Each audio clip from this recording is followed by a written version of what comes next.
Hi, I'm Stephanie Nakasone Ramsey, the PIO for the Office of Recovery, Public Information Officer. You may remember me from a few months ago I hosted in place of Mahina. I'm taking over again this week as she is out of the office this week with a well-deserved break. So first we want to get started with Uncle has graciously said he will willing to do the pule today, as always. So actually, you know what? Well, yeah, we'll do that one.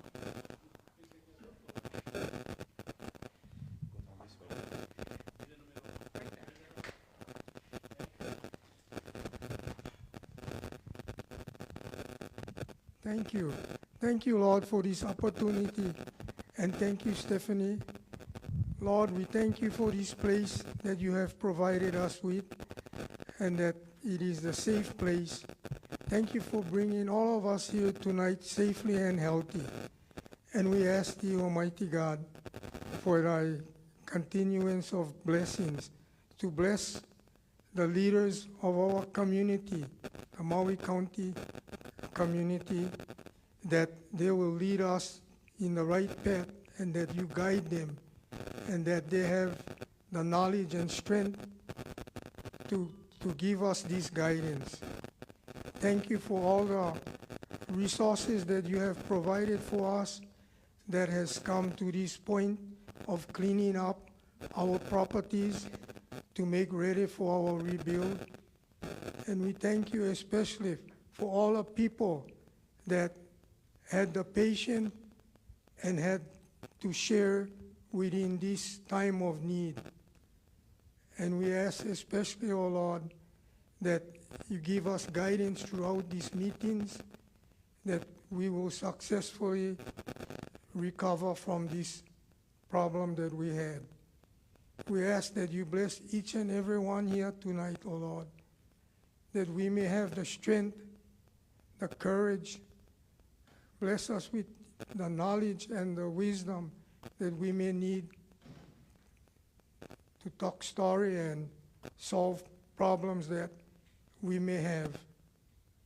Take care of the ones that are not here tonight, oh Lord, that they may be safe and that they may be healthy and that they can come back and return with us in these gatherings.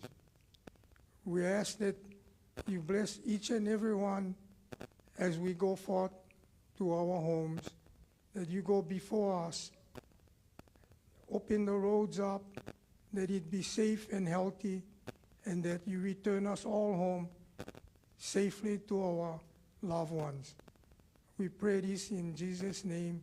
Amen. Thank you. All right. As always, we remind you, 211, call 211 for access to the Disaster Case Management Program, DCMP.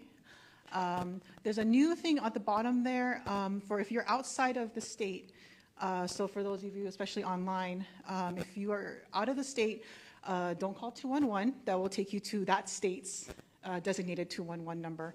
So instead, call 877-275-6569. And as always, we want to remind you to please take care of yourself. There's numbers there for mental health resources and support, including a QR code to MauiRecovers.com, Maui Recovers mental health resources page. A lot of great organizations, agencies listed on that website. So if you want to get that QR code, take a picture, scan it later on. In case you missed it, the September homeowners webinar was last Thursday. You might remember me, I hosted that one. We had a lot of great presentations.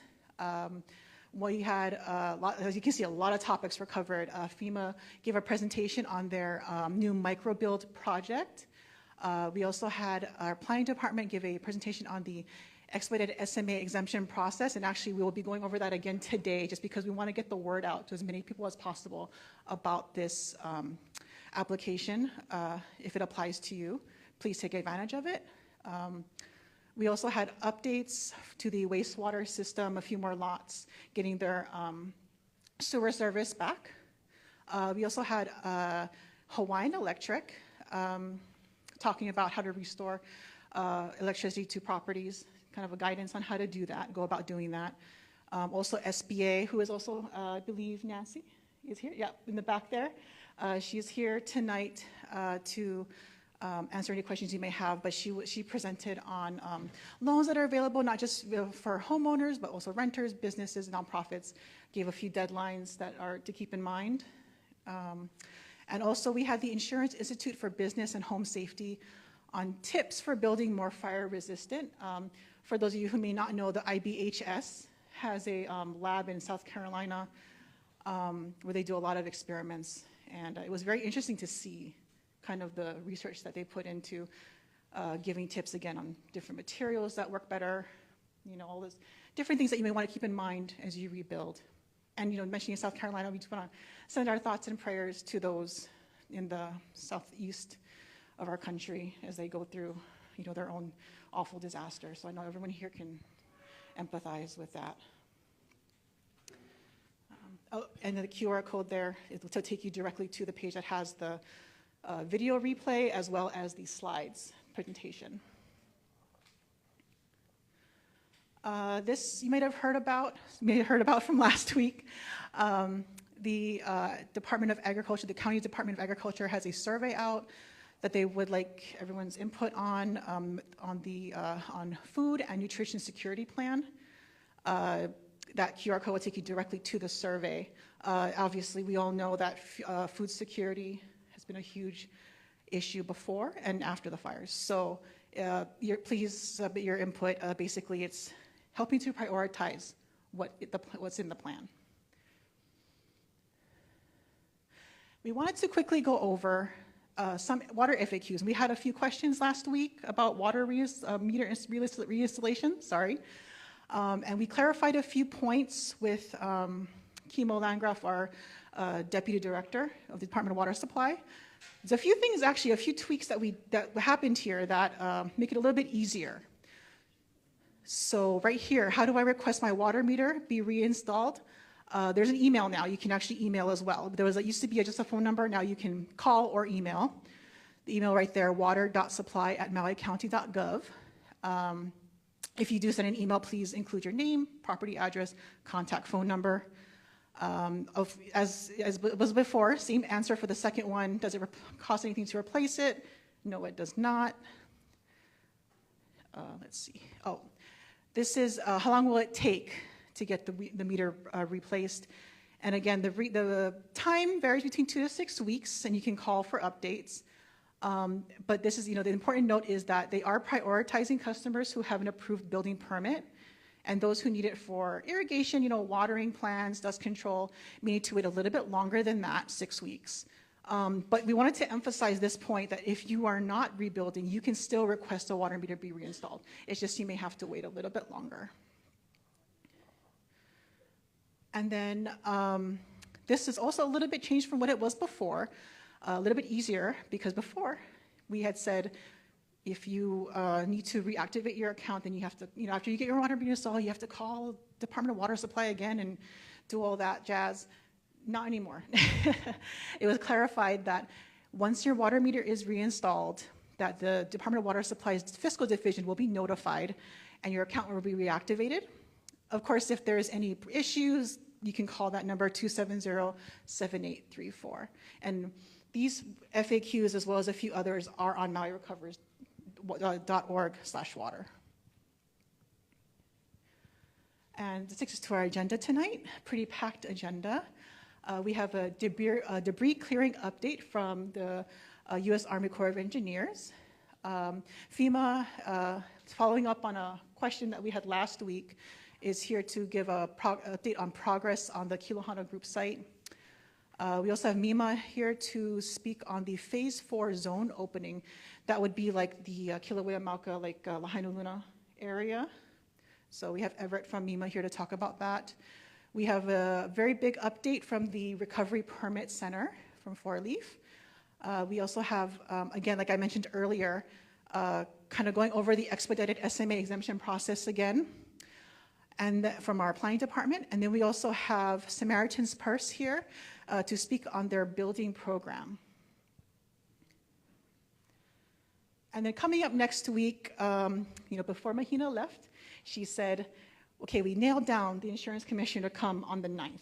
So that's what's coming up next week. The insurance commissioner has said he will be here for the meeting. And we also just got word that, United policyholders will also be on hand to give a presentation on their programs.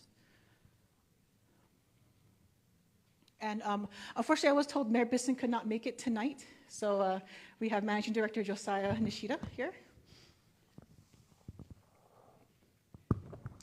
Aloha, everyone. Sorry you have the B team here tonight, but I will do my best to stand in. Aloha, everybody. Mayor Bisson expresses apologies for not being able to be here today. He is working with some state leaders and other organizations tonight on some advocacy for funding and other strategies for recovery efforts. But he does send his well wishes and appreciates all of you participating here tonight. Just, really appreciative of all you being here. Of course, it's a packed agenda, so we'll keep it really short here. The only thing I really wanted to mention up front is I think you guys have a very maybe underutilized hidden secret out here in West Maui. And Morris is here today. Morris doesn't even know I'm going to call him out. But we have our West Maui Recovery Office out here in Lahaina where really we're here to help serve you on your individual needs and questions and whatnot. So while we really appreciate you folks coming out and we'll bring resources and whatnot to address things, we also encourage you to, if you have urgent needs and questions, please don't wait. Like, we have resources here in Lahaina available to help answer your questions. And Morris is one of our representatives out from the county at the center to help you folks direct to where you need to go. Thank you, Morris. He drives out early every single day and comes back very late at night. So appreciate you, Morris, for all your dedication. And I can promise you he is very diligent. Many, many phone calls and text messages back to our offices and other resources to help follow up on your questions. So just encouraging you all, please take advantage of that resource. It's there for a reason. And looking forward to the discussion here later tonight. And I'll introduce Councilmember Tamara Paulton from West Maui next.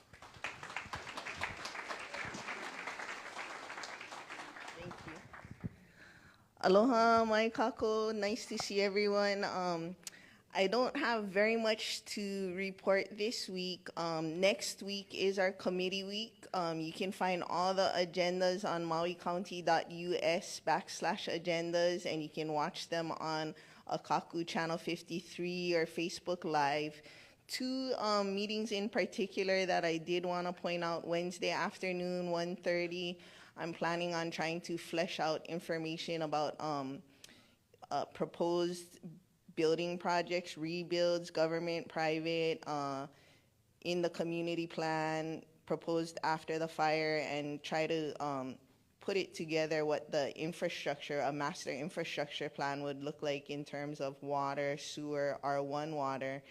And then the next day, I believe at 9 o'clock in the Water and Infrastructure Committee, we referred a resolution that was on last Friday's council agenda about prioritizing R1 reuse to offset potable water for construction of new housing.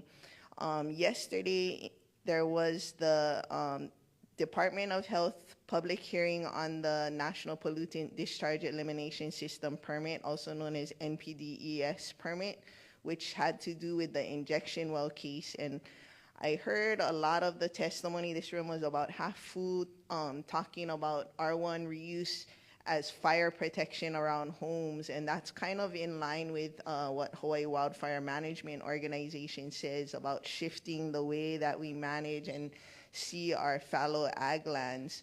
So those are two meetings that might be of interest to you. You can testify if you want to come in person or sign up online or just watch and hear what the discussion is about. But that's pretty much the update from the legislative branch of your county. And I see the mayor's advisory team here: Lorile Digama, Kaliko Storer, Kim Baugh, and Uncle Earl. So just catching Josiah's back so they don't tell the mayor. And I think Lieutenant Colonel Jones is next. And while Lieutenant Colonel makes his way up, how about a nice round of applause for our Senator Angus McKelvey as well, who's also in the back in a purple shirt.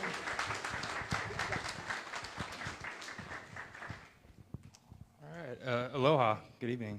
I just got a quick update. Thanks for giving me the opportunity to provide an update, really focused on the debris. So for Little C cleared, we're at 104, which is only a bump of 2 from last week, but today, this evening, or early tomorrow morning, we'll finish up on the Wharf Cinema Center, which is actually 7 different properties, which will bump us up to the 70% that I promised last week and under-delivered right now. So we're waiting we'll count that here starting tomorrow. So our big C, as far as completion goes, still at 72. We'll see a little bump on those as well, on those properties, as we've been our contractors have been in placing the erosion control, and we're just working through the administrative processes on a handful of those properties as well.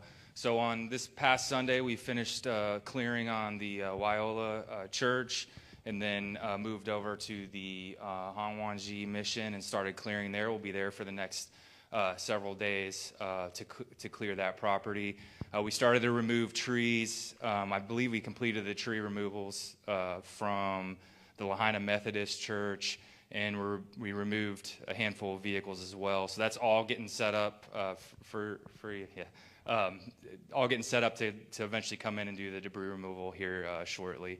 We'll move into the prison probably tomorrow as well and finish up the debris removal there, and that will complete that historic property as well. And so we did have an increase of 19 vehicles that were removed from the impacted area as well. All right, going on to Kilahana, we're at 93% complete. So we're at 100% for all the utilities. All those utilities, water, sewer, electric, are all underground, so resilient and tied into the existing infrastructure there and ready to go. Once we get FEMA gets the homes on the properties, we'll be able to move those Ahanas in. We heard about the interest in a laundry facility, so USACE is working with FEMA on the design of a laundry facility and then the future implementation and placement of a laundry facility. So more to follow on that from FEMA over the next several weeks. So for the Fleming Road sewer, we're at 75% complete on the main line, so just about over 100 feet left on Fleming Road, and then we're about halfway on Malo, so we're 500 feet of the 1,000 feet installed. And then we've got about half of those private or those individual residential lateral cleanouts that go out to the individual lots. About half of those are done. I think 13 or 14 out of the 29. And then really I did want to leave with one note and clarify a note or a comment I made last week to a gentleman that asked about debris billing. And just to clarify, from USACE, we don't have any involvement in insurance or billing when it comes to debris removal. I do know that the system's designed so you can't double dip. So if insurance paid you out specific to debris removal and FEMA and USACE conducted debris removal, that could be considered double dipping, and that's an individual case-by-case basis you would have to work through with your insurance. That's all I have for my update. Thanks.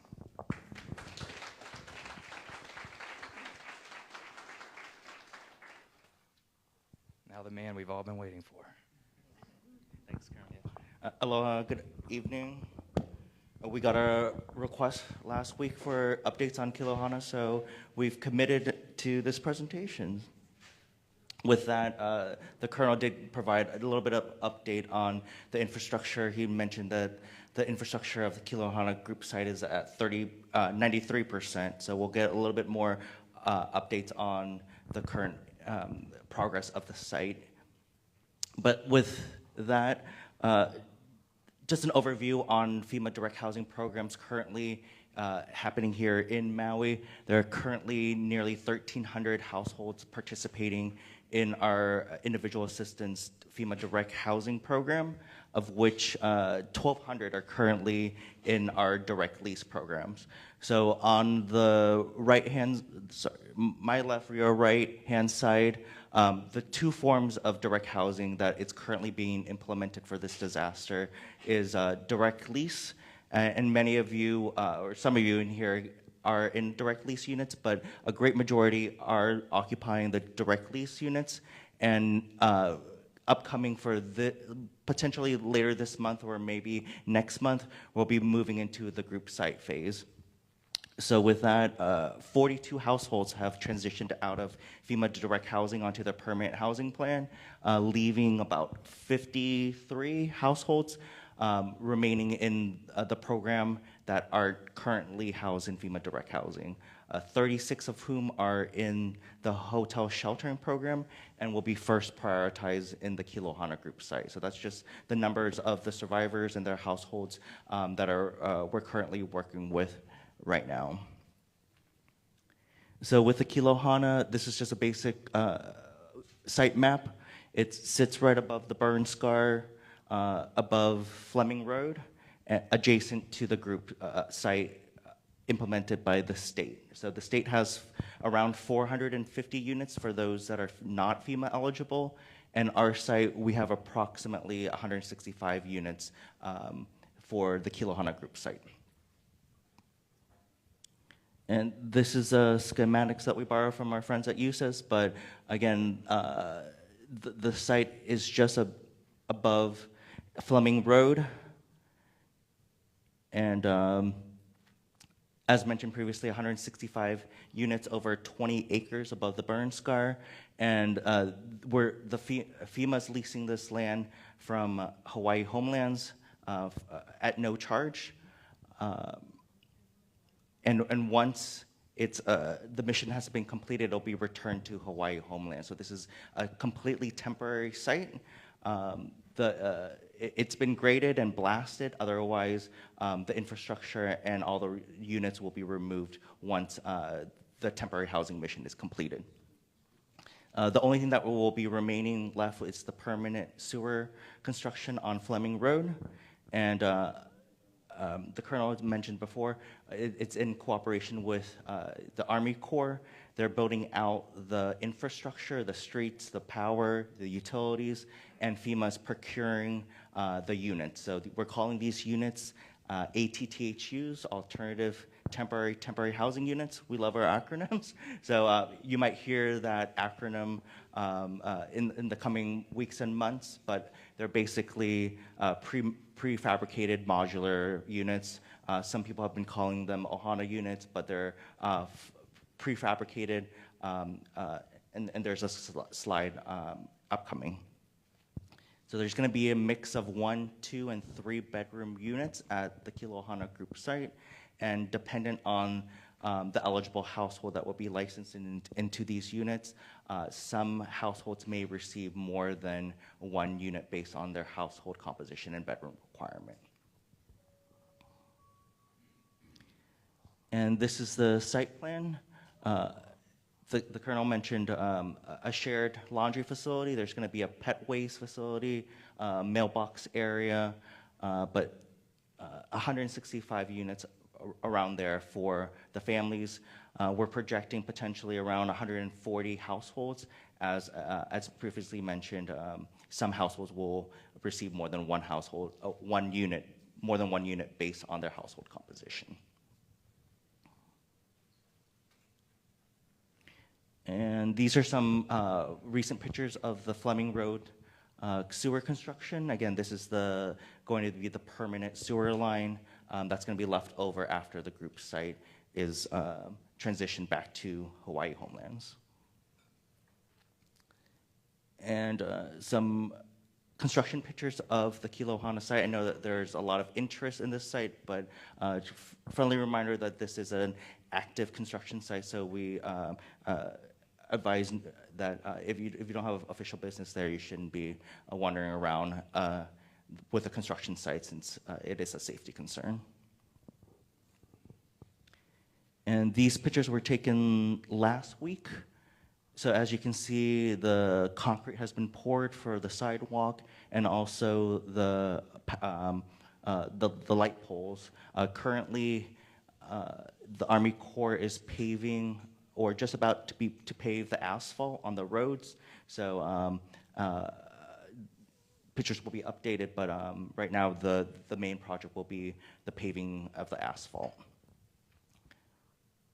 And once the streets are paved, our other vendors will be installing the actual units, the ATTHUs themselves, throughout this month and throughout the fall. So what do these ATTHUs look like? These are just the renderings from the 3 vendors that FEMA has contracted with. They're U.S. companies from the mainland, and they're manufactured in the U.S. and will be shipped to Maui to be installed. Again, they're prefabricated units that will be shipped into the harbor and then trucked to the Kilohana site to be installed throughout the fall.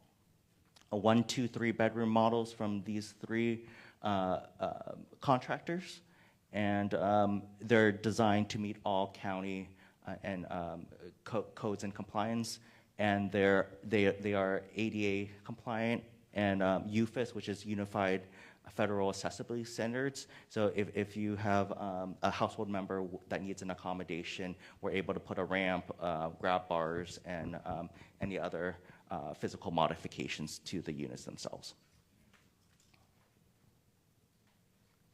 And who will occupy these units? As mentioned before, the first priority, those that are currently in FEMA direct housing but aren't in direct lease. We have those households, some of which are occupying are currently in the hoteling program. They'll be first slated to be occupying these units as soon as later this month or earlier in the fall. And any remaining units left in the site, we're trying to bring back residents that have been temporarily housed in our direct lease program in Central Maui and Upcountry. So we recognize that the demand for the return to Lahaina is outstripping the supply of available units, but we're working with certain populations to bring back teachers, first responders. There was the presentation from the superintendent with regards to school-age children that are being bused. So we're working with families with school-age children that are enrolled in West Maui to also offer them a unit in the Kilohana group site. And also families with members with access and functional needs will also be offered a unit at the Kilohana group site. However, if a FEMA representative calls you and offers you a unit at the Kilohana site, if you wish to remain in your direct lease unit, a declination will not affect your direct housing status at all. So with that, I know this number has been floated around, but if you have any questions, general questions about rental assistance or financial assistance or CTHA, the 1-800 helpline number is always available. Otherwise, any specific housing questions, we set up a local housing hotline. That number is 808-784-1600 if you have any specific housing questions. Also, we also have staff at 2 centers, the West Maui Recovery Center at the Lahaina Gateway and the CNHA offices in Central Maui if you'd like to see a FEMA representative in person to discuss your individual housing situation. And I'll turn it over to Everett.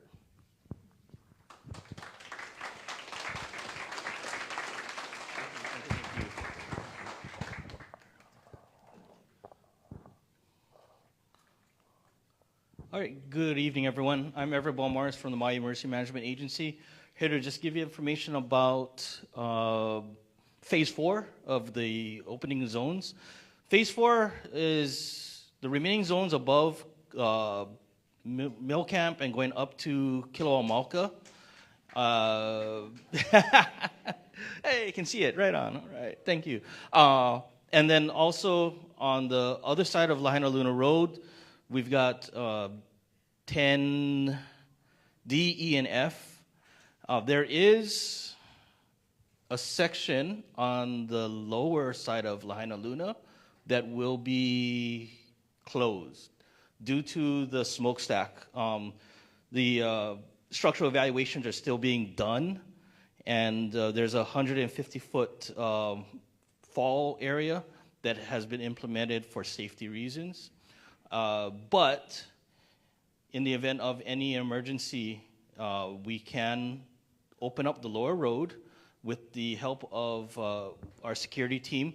There will be a checkpoint at Kahoa Street and Lahaina Luna, and then hard barricades on Lahaina Luna Road, as well as Mill Street.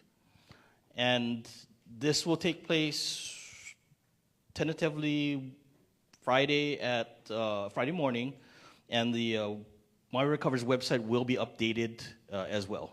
Okay. And turn it over to Sheena. Come on down.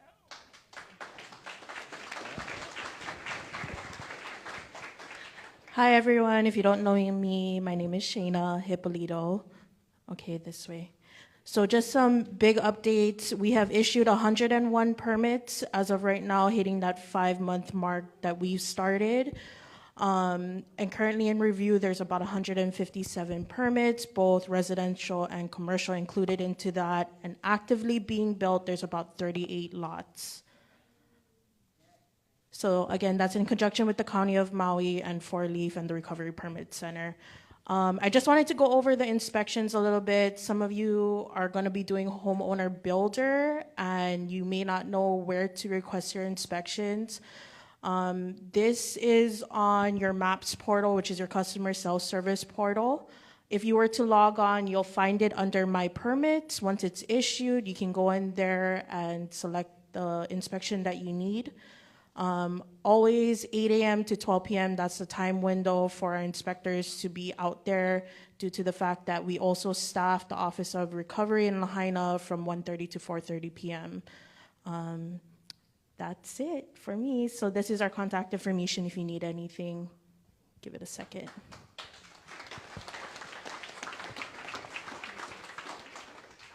And pass it to Kate. Thanks, Shayna. Yeah, thank you so much. Well, welcome to the meeting after dark. Where do you want me to be? Right here? Right there. Is there a mark? No, there's no mark. Oh, all right. Yell at me, Chivo. So today we're going to talk about the special management area and our new SMXF application, one of the more difficult acronyms to say, SMXF. I'll try not to screw it up. So for those of you who watched the homeowners webinar, Josiah was talking about the B team. You are kind of getting the B team because Colette's pretty amazing. I'm going to do my best to give the same presentation and not screw it up too much.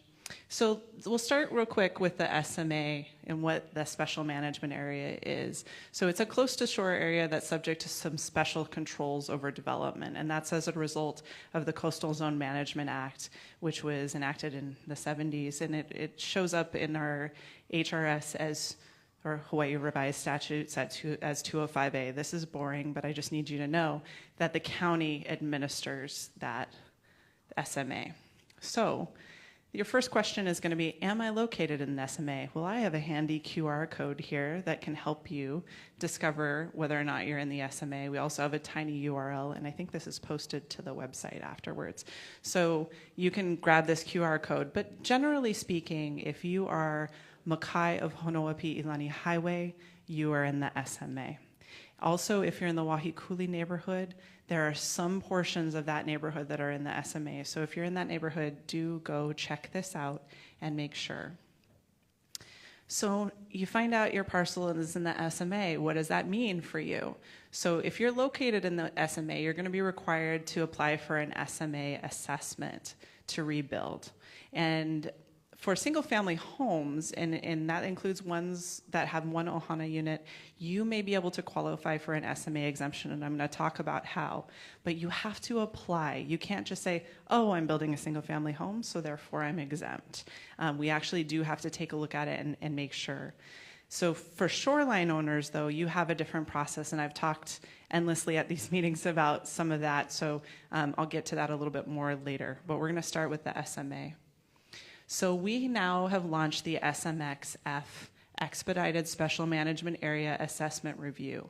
So if you have your debris removal package completed, your building plans, elevations, everything, you can go to 4-Leaf and apply now on our website. So 4-Leaf will be processing those now. So instead of dealing with a really small planning department who's doing our best, you get the full force of the 4-Leaf team now. So on the MAPS main page, all you have to do is click apply and search for SMXF. I'm going to walk you through this in just a second. What will pop up when you search for that is this area in green, SMXF, Expedited Special Management Area Assessment. That's the application you should apply for. So this is what our MAPS website looks like. Right there in the middle is the apply button. When you click that, you're going to get to a place where you can search for SMXF, which of course is off the screen right now. But I have a nice QR code here as well that can get you direct to this spot, and then you can go through the process of applying here. So who is eligible for this process? There's a lot of words on this slide, but I'm going to make it as simple as possible. If you're in the Lahaina disaster-affected area and you're proposing to build a single-family home with up to 1 ohana unit, you're outside of the erosion hazard line, which is our new shoreline, and outside of historic districts 1 and 2. But if you're in the National Historic Landmark District, that's okay. And if you do not need a flood development permit. So those are the criteria. I'll talk about it a little bit more, but basically Lahaina, single family and up to 1 ohana, and if you're outside of these areas, erosion hazard line, County Historic District 1 or 2, and flood. And when you go to apply for it, there's tools within MAPS that will show you whether or not you're in or out of these things. So you'll be able to learn through that process. We also have tools on our website to help. I want to note a couple things. For the exemption process, all structures that you're proposing to build have to collectively be less than 7,500 square feet, collectively. So if you have a garage, an ohana, and a main dwelling, all of them collectively have to be less than 7,500 square feet to qualify for this exemption. If one single home or structure that you're proposing to rebuild is greater than 3,500 square feet and you're in the National Historic Landmark District, you will need to do an environmental assessment. For those of you who've seen me before, we've talked about this a ton of times, but this is a slight shift from what I've said in the past. We've done some additional analysis, and we're determining now that if one single structure is greater than 3,500 square feet, you will need to do an EA instead of all the structures collectively. So if you have questions about that, ask me afterwards, because it only applies to a very small group of people. But also keep in mind, regardless of all things, 7,500 square feet is the maximum for all structures on the parcel that you're proposing to rebuild in order to qualify for this exemption. So if your property does not fit these criteria, you can still apply for an SMX assessment through the planning department, and we will process your permit. You may be qualified for a minor permit, or you may have to go for a major. So just when you're ready to apply, you can apply through the planning department. You won't go through the 4-Leaf process. So some of you have already applied for an SMX assessment. And so if you applied through the planning department before we launched this SMXF process, and you qualify for the SMXF, so all the criteria I mentioned before, your application will be routed to 4-Leaf. I think we've already routed everything. Yeah, Shayna's giving me a nod. It was roughly 20 or so. So 4-Leaf is going to be your contact for that. So for those of you who need some light reading when you're trying to fall asleep, I encourage you to take a look at our SMA rules and our shoreline rules. That's where all the details are. You're going to be able to see all of the hours and hours of work that our planning commission and planners went through to get to the rules, and you'll be able to see what those rules say and how they might apply to you. I'm vamping a little bit so people have time to get the QR code, but you know what I mean. So if you're a shoreline property owner, the SMXF process does not apply to you. So you need to go check out our shoreline page on Maui Recovers. That will give you all the information you need to know. There you'll be able to see basically a couple things. First, you're going to be able to determine whether or not you're in the shoreline using a map. You can just put your address in there and it'll tell you whether or not you're in the shoreline. Then you will also be able to take a look at a video that talks about the hazards of rebuilding within the shoreline area.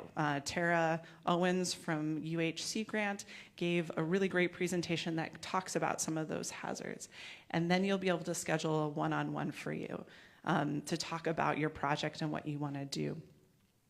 I will say we've gotten a lot of requests for one-on-ones, and we're working through them. We had our first 3 this week. Some of them take no time at all. Some of them take 45 minutes. Some of them take an hour and a half. It really depends on how complex your project is, what you're trying to do, what kind of questions you have. Some folks have come to us with fully formed plans and all their lawyers and a team of consultants. Some have just come with themselves and saying, I just want to understand what I can do. Wherever you're at in the process, go ahead and sign up. Wherever you feel like, whenever you feel ready, go ahead and sign up and we can talk story with you and give you a sense of what your path forward is. And I ask for your patience. We are looking for some additional help. I got a great lead, so we may be able to push more of those one-on-ones through, but for now, we're moving as quickly as we can, and we appreciate your patience. If you ever have a question whether or not we got your request, just reach out to the planning department and we can confirm whether we got it or not. So that's all I had to say. Thank you so much. Mahalo.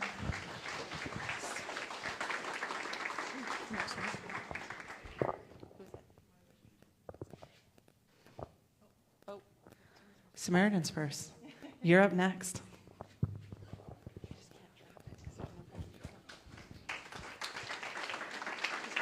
just pick the next one. Kind of aim it towards the... All right, good evening, everyone, and aloha.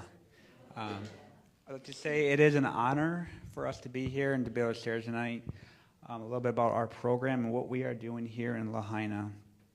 Before we get started, I'd like to introduce some of our staff that are here. So I'm going to ask them really quickly to maybe just step up here and so you guys can see their faces and see who's working in the community, because you'll probably see a lot of us over the next year and a half as we seek to build homes for people.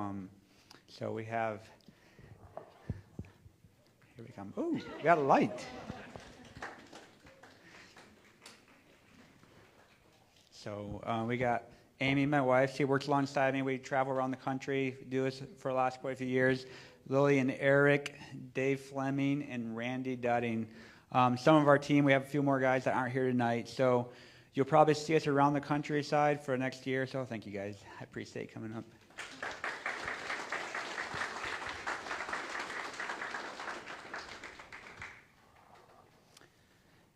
Before I get started, I'd like to give a shout out to the county and to the mayor and the mayor's team.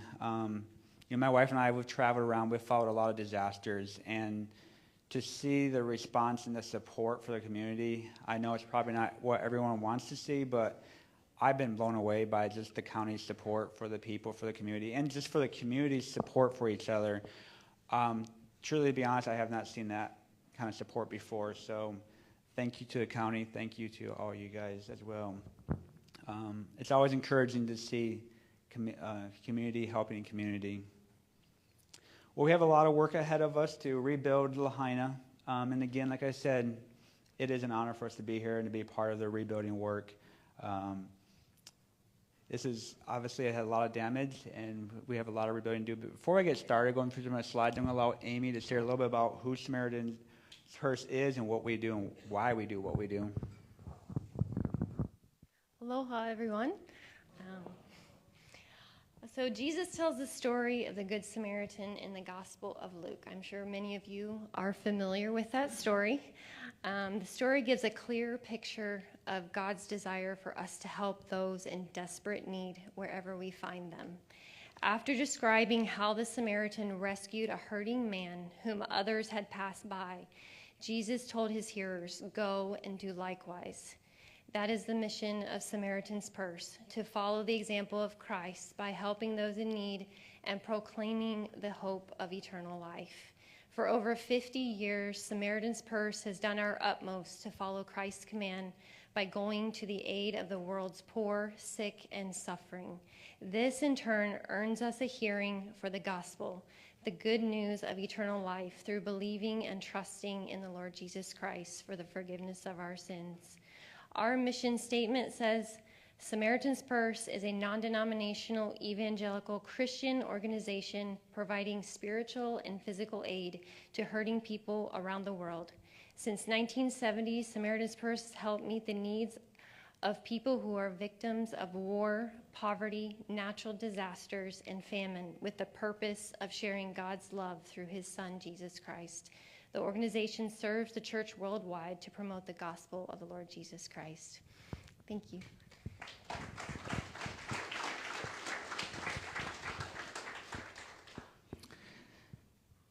So following the fire of August 8th of 2023, Samaritan's Purse was on the ground here on August 10th, setting up camp up in Napili. And we were here through January of 19 and 24. During that time, we assisted 929 homeowners. We had 733 volunteers come through, serving at over 40,000 hours. So just following this, we have a few pictures of some of the work. So a lot of our work here in Lahaina area, as well as Kula, was sifting through assets, just trying to help people find valuables and just things that we could seek to find that the fire didn't burn up. We did do some tree work and some tarp work as well. Just a few pictures here of the work that went on.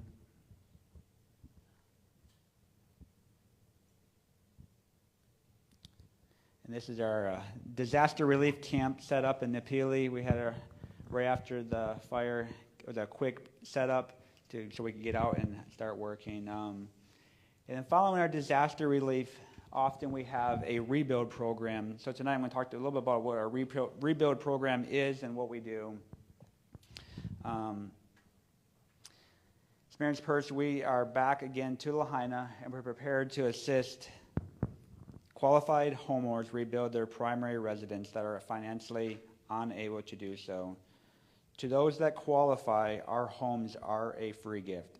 So they are free because of people that love the people of Lahaina and also want to give to help them.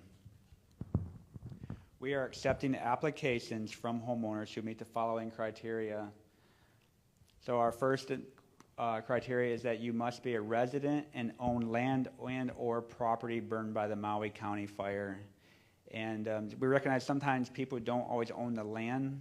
If it was like a Hawaiian trust, or maybe they owned a condo and the condo burned down, the condo owners will build back but maybe not finish the inside. So we're also helping people. We recognize them as a homeowner as well. Second, the damaged home must have been your primary residence and not a rental unit. So we are helping people build back their primary residence, but not your ohanas and stuff like that. We give priority to those who have no insurance or who are substantially underinsured, as we realize the cost to build back is very extensive and very expensive. So we are helping people that have insurance but need help getting that home built back.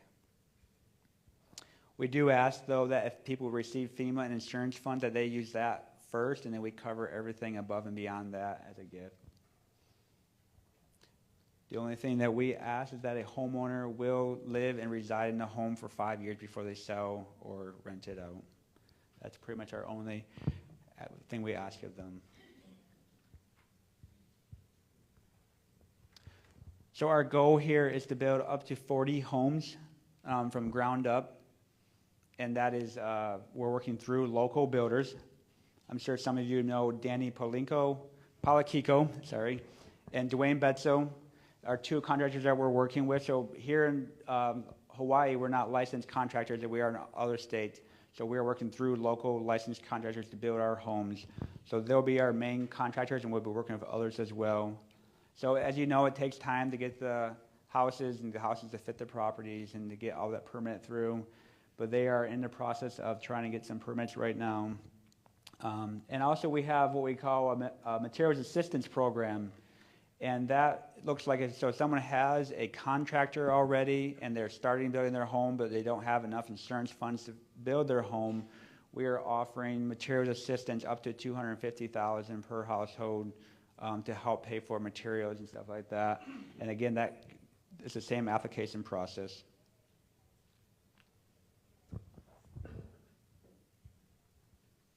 So just a couple slides. Next couple slides are just examples of rebuild in other states. December of 21, we had really bad tornadoes went through Mayfield, Kentucky, destroyed thousands of homes. And this is, we put in a subdivision, had 86 homes there we built, 55 were in a subdivision, 20 were outside the subdivision. Did some grant partnership and one home repair there. Just some examples of our volunteers, hard at work with some of our staff.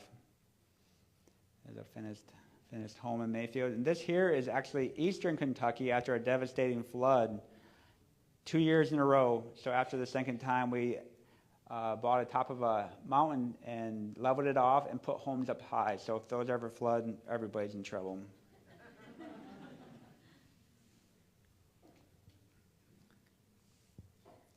So I'm going to quickly just close. So we are working out of Lahaina Baptist right here in Lahaina. We have our offices set up. That is where we'll be working out of for the next year.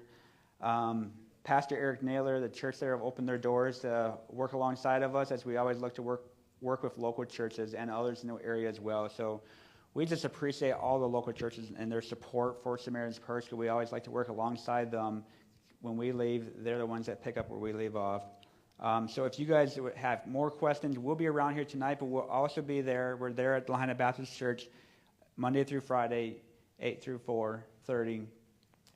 We do encourage you to please make an appointment before you come, as we do have a lot of people coming through there.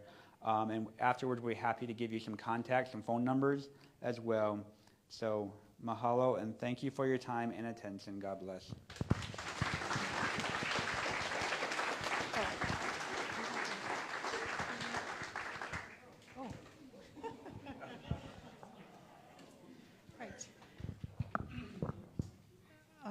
If we can start our Q&A session now.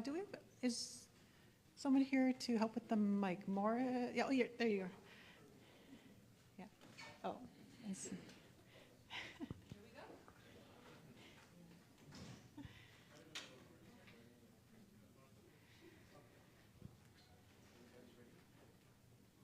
All right. So if anyone have any questions? Oh, there we go. I'd like to ask the question, what's happening with the disposal site? Are we going to put it in the central area? I read something about there. Is there a problem with it? Well, Josiah here will be able to answer that question.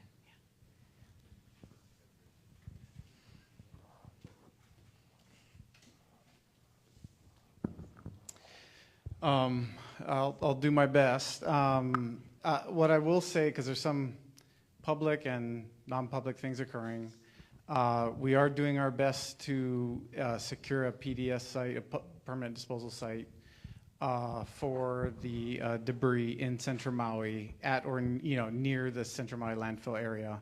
I think it's very well known publicly that we are in an eminent domain proceeding as it relates to acquiring land to be able to establish that a permanent disposal site, and that's still ongoing through the courts. So we are doing our best to try to secure that as quickly as possible and to provide an avenue to move the debris out of Olowalu area to the Central Maui area, but we can't do so until land is secured. So that's essentially the current status. Thank you.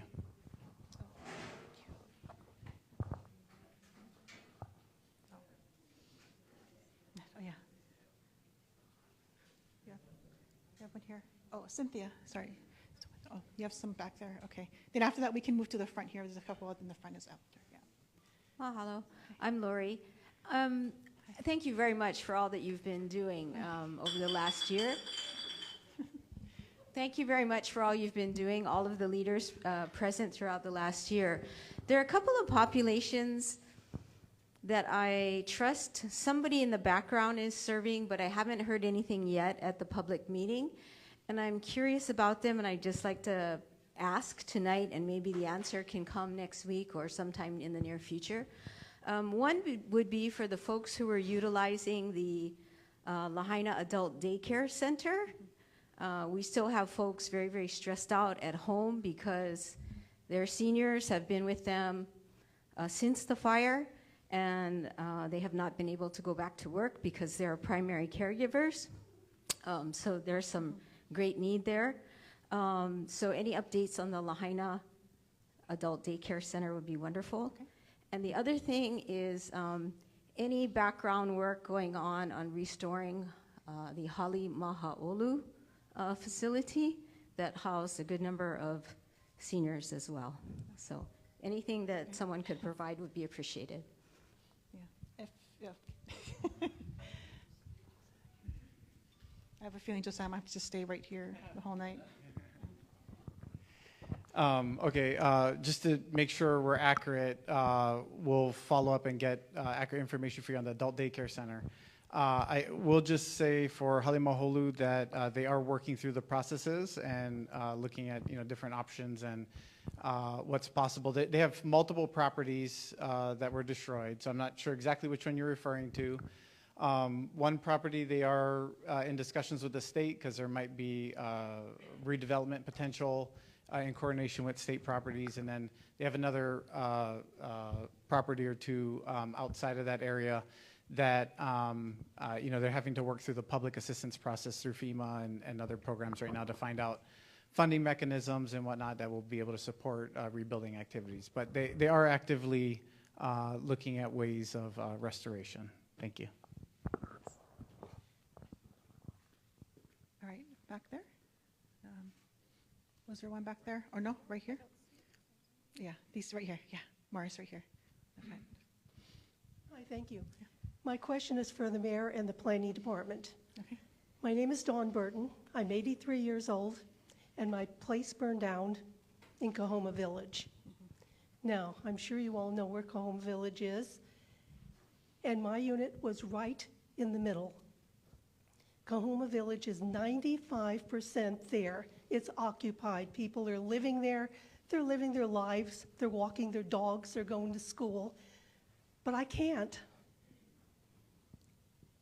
There were 4 buildings in the middle of the project that burned.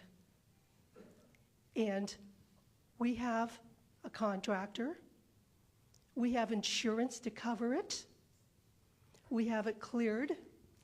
We had a gentleman from the unit who went through and found all the electrical wiring, all the plumbing, all the water. This property could have been built 2 months ago. It is right in the middle of a development. There are houses all around it. Now you're probably saying, well, why don't you build? Well, that's my question. Why can't we build? And on top of it, we're getting no response. We're getting no response from the mayor's office. Everybody's gone radio silent. What is the holdup? I think everybody can hear me. No, okay. This is ridiculous. So thank you for your question. I know that's frustrating. I can't even begin to imagine. No, I can't. I can't begin to understand how frustrating that is to see your neighbors. If you go home to your house just a minute, right? You weren't out on the street with no place to live. You were home. That night you were in your own bed in your own house. I was sleeping in my car in a parking lot by the beach. After we were trapped and surrounded by fire on Front Street. Let me talk. I get it, but I mean, we need to understand where we're coming from. And I am living right now in a rental unit right across street from my lot, directly 40 feet from my burned out place. And nobody seems to give a damn. I mean, you can give it all the lip service you want, but what we want is to be able to build. There's 24 families who are out on the street that could be in their building. I mean, we got a builder, we got insurance, we've got everything except the damn permit. Why?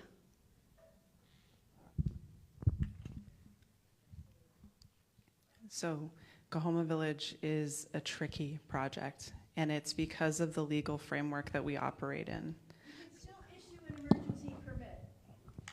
We are working through the process right now to try to issue that permit. There are some factors that we have had to navigate in order to get to that point. I will tell you that my deputy and myself, the two of us, have been in multiple meetings. In fact, I was answering emails sitting here about Kahoma Village. We're working on this every single day. I think we've found a solution. We have to work through the governor to do part of this.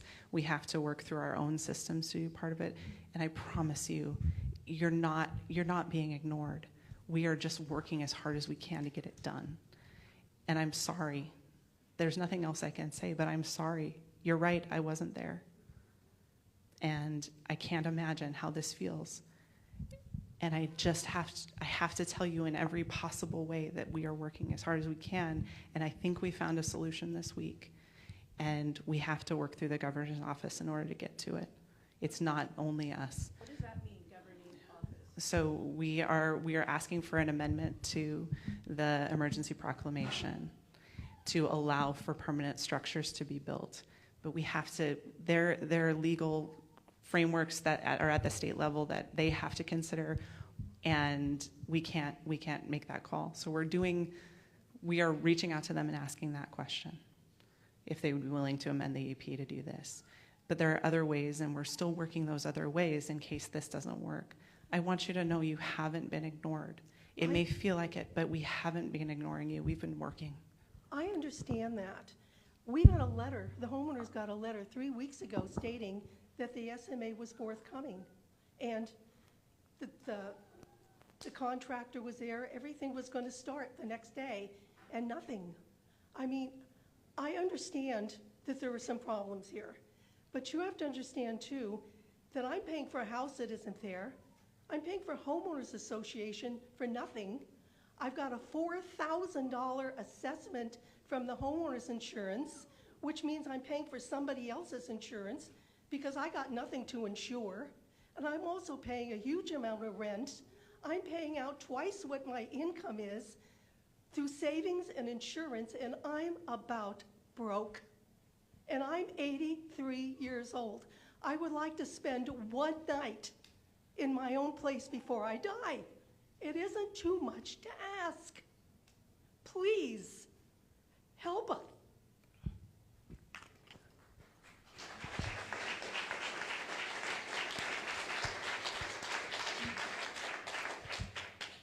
We're trying. That's all I can say is that we're trying. And I hope to be able to. In the dead center of a complex that's still standing. It's not even like there's 50 houses between the center of Kahoma Village and the shoreline. Unless you're going to tear every house down, it makes no sense, right? It makes no sense. And the mayor literally could sign his name and have this end, but he chooses not to do that. I promise you it is not as simple as that. So we are trying to make it as simple as possible and make it go as quickly as possible. And I think the path that we've identified is going to be the quickest possible path for you. It's a tricky project, and it's because of things that happened well before you occupied your homes. And so I promise you we are working as fast as we can. And I'm sorry I don't have a better answer.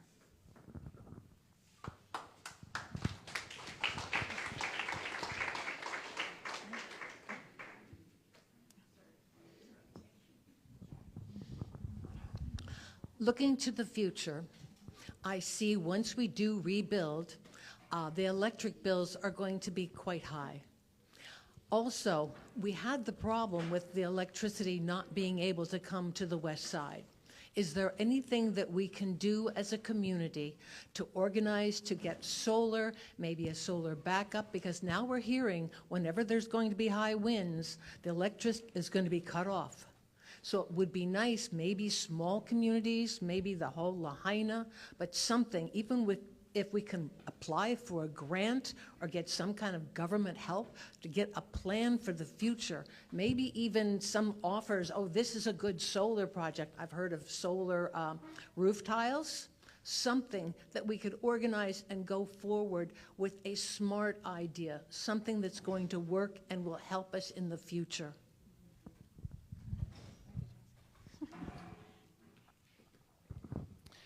There are a few different groups that kind of assist with this. I would just say in relation to funding efforts, there are resiliency and sustainability type efforts that are underway that unfortunately, because of the way the feds operate with the federal funding cycle and congressional approval, there's different funding sources that we haven't been able to access yet because of waiting for congressional approval on certain things. But there are a variety of resiliency and sustainability projects, for example, that we've applied for through hazard mitigation funding that will be beneficial to the Lahaina community. And once we're able to hopefully secure that funding, there'll be programs available to help with, like, for example, one of the programs we're seeking was a more resilient building material type of program where we can help to provide homeowners who are rebuilding, safer and it may be more expensive materials and things like that, but will in effect create a safer environment for their home and for their neighboring properties, that there could be incentive programs and things like that built in. But until we get those funding sources or other funding sources become available through federal agencies and whatnot, we're doing our best to operate under the limitations that we have. But I would really encourage you to also seek out like the Hawaii Energy Office and other programs like that that may have other incentive and funding opportunities available as well. Thank you. On the individual level, each individual Well, like I said, through larger funding sources that we're seeking, there may be opportunity for programs to be available like community-wide. But in the absence of those funding and projects being approved, it will be on an individual basis seeking out through our organizations providing assistance and whatnot. Okay. Yeah. So there's nothing going to be like identifying these are the good materials or ship over whatever, solar. I mean, I think we've had IBHS here, I think, a few times. I know they've been on island a few times at least. And they've presented on like wildfire protected homes, protected communities. They have tons of great resources available on like what you should look for in rebuilding your home, types of things to consider, like fire resistant rooftops and landscaping buffers and defensible space and other types of things like that. So really encourage you to check out some of the resources that have already been provided at community meetings and is available online for that purpose. And if further discussion is needed or whatever, we do have resources available either after this meeting or at the West Maui Recovery Office too that could help point in some additional directions if needed. Thank you.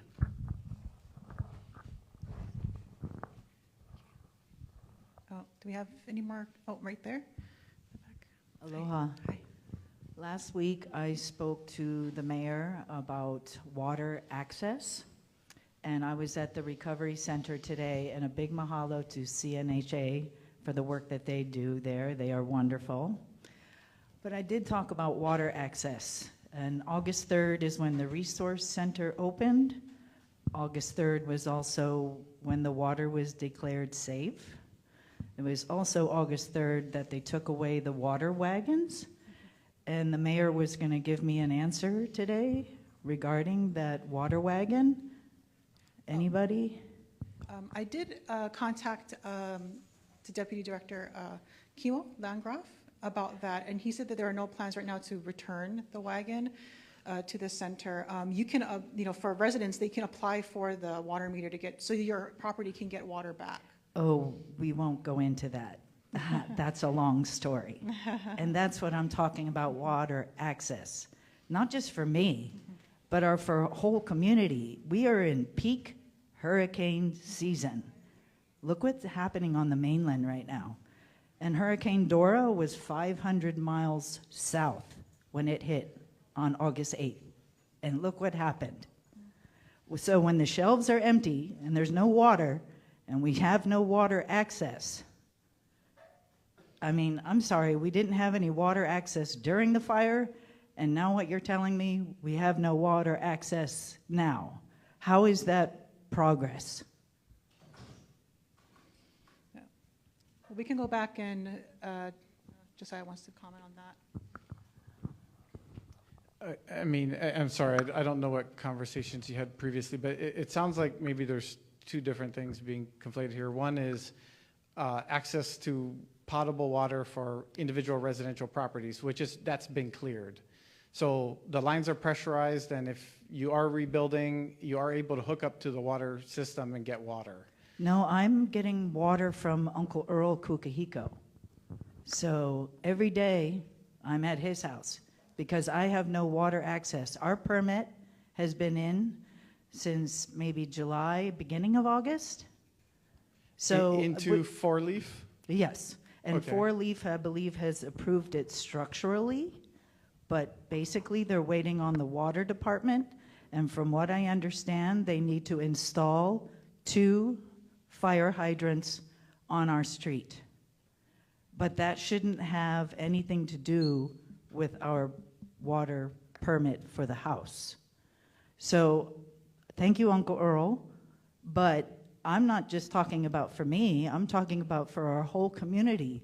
During peak hurricane season, a water truck, please, I don't think it's too much to ask because again, water access is really important to all of us.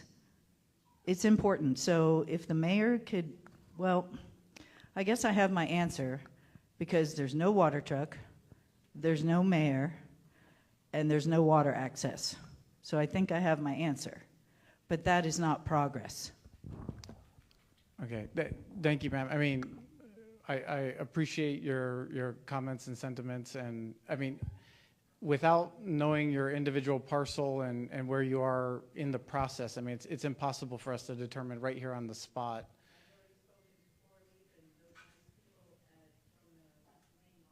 Okay, well, if they know you already, we can get your contact information and whatnot, but otherwise, if Cynthia can collect it, we can be able to follow up with your specific situation. Thank you. I've had her card, I've had everyone's card, I've had everybody take my information, and not one phone call. I believe I emailed you. Did you get my email? Yes. So is it, sorry, we can discuss this a little offline later, but yeah. Yes. Now I don't think this is progress. Mm-hmm. Yeah, It's not for me, it's for our whole community. Yeah. Okay. Thank you. Any other questions here? All right. Oh, right here. Oh, Morris. Right here. Down here. Just a quick question for FEMA. Actually, did you say that Kilohana is going to get street lights? They're already installed, yes. It's funny because Fleming Road does not have street lights, and they have to use Fleming Road to go to Kilohana? We're working with the county for the access to and from the highway to Kilohana. Do you have more information on? Yeah. Oh, sorry.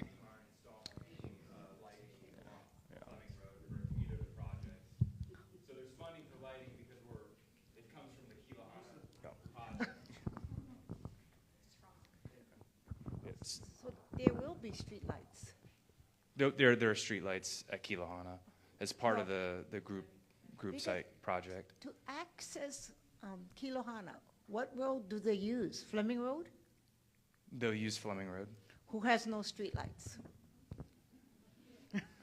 Does that make sense? I can tell you on the group site we have the lights. I don't have a project to do lighting on Fleming. I don't know if anyone else can speak about lighting. I think there is a plan to address street lighting in neighborhoods. The birds. There's a legal. I guess the mayor said something about the birds. There's a legal matter that they have to deal with before they can put street lights. We're still working on the street access to Kilohana. Right now it's Filming Road, but it may be a different road. I hope so. Thank you. Oh, okay. All right. All right, go ahead. No. The gentleman there, yeah. Hi. I think a question for Kate or Josiah, but there was talk about the shoreline properties, and it sounds like there is one-on-ones with each property owner. I don't know if that's residential and commercial.